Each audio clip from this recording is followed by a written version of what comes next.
Hello and welcome. My name is Brian Caplen. I'm editor of The Banker. I'm here with Joy Macknight, the deputy editor. We're talking about the upcoming Sibos convention in Toronto. So Joy, it's going to be in Toronto, and you've just been there and you've interviewed Dave Mackay, the boss of Royal Bank of Canada. So and he's the keynote speaker at Sibos. Yes. So what's he got to say about the whole tech transaction banking outlook? Well, it's so interesting. So he's giving the keynote on the Monday at 11 a.m. And he is a techie person himself. Yeah. So I think he has... Which is unusual for a bank. Yeah, well, a bank CEO for sure.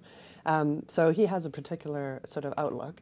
And I think what's really interesting, at a time when a lot of the bank CEOs are really touting banks as tech companies in disguise, he's like, no, that's not true. You know what I mean? We are a bank, we are a service provider, B2B or B2C.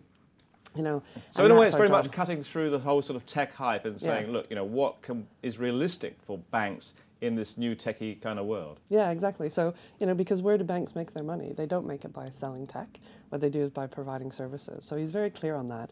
But at the same time, he recognizes the big change that's happening within the banking industry and how banks really need to reinvent themselves.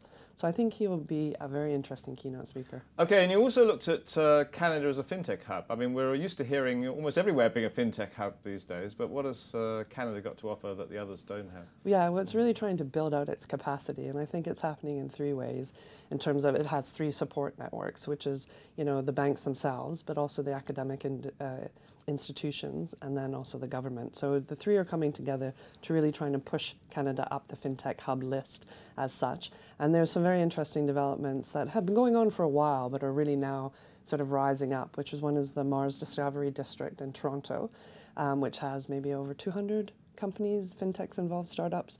And it's really sort of pulling that together. But obviously, Toronto is one hub, but then there's also Montreal and also Vancouver as well. So the three main cities are doing quite well, I think.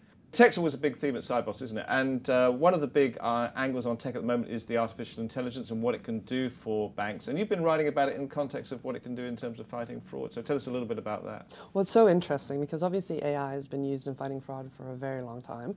But this new generation, next-gen AI, which includes like deep learning and machine learning, actually takes it to a whole new level and really allows the banks to reduce the false positives, which they've been throwing people at for a very long time, trying to solve that issue, but now AI can actually do that for them.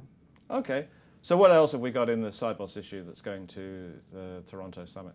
Well, cybersecurity is another big issue at Sibos, and it has been for the last few years. But all the cyber attacks that we see in the news every day is really pushing it to the top of the agenda.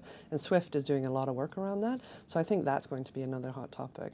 But I know the cover story for this month is actually around SME financing in a whole new way. Can you tell us a little bit about that? Yeah, that's right. So Stefania Palmer, who's our Asia editor, has been looking at what Amazon, eBay, and PayPal are doing in this kind of space. Because not only are they sort of facilitating the movement of goods around the world now, they're actually getting involved in providing credit to firms. So firms that want to export for the first time now might take an Amazon loan rather than a loan from the bank.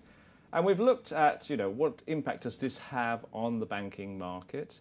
And is it a threat to the banks? And we've sort of reached, I think, a kind of halfway conclusion that in some ways they're opening up new areas, but the banks also need to take account of what they're doing because you know, they could find somebody eating their lunch. The Bankers coverage will be in the October issue for the Sibos conference. We'll also have a team there and we'll be doing a view from, so we'll be taking account of all these new initiatives at Sibos.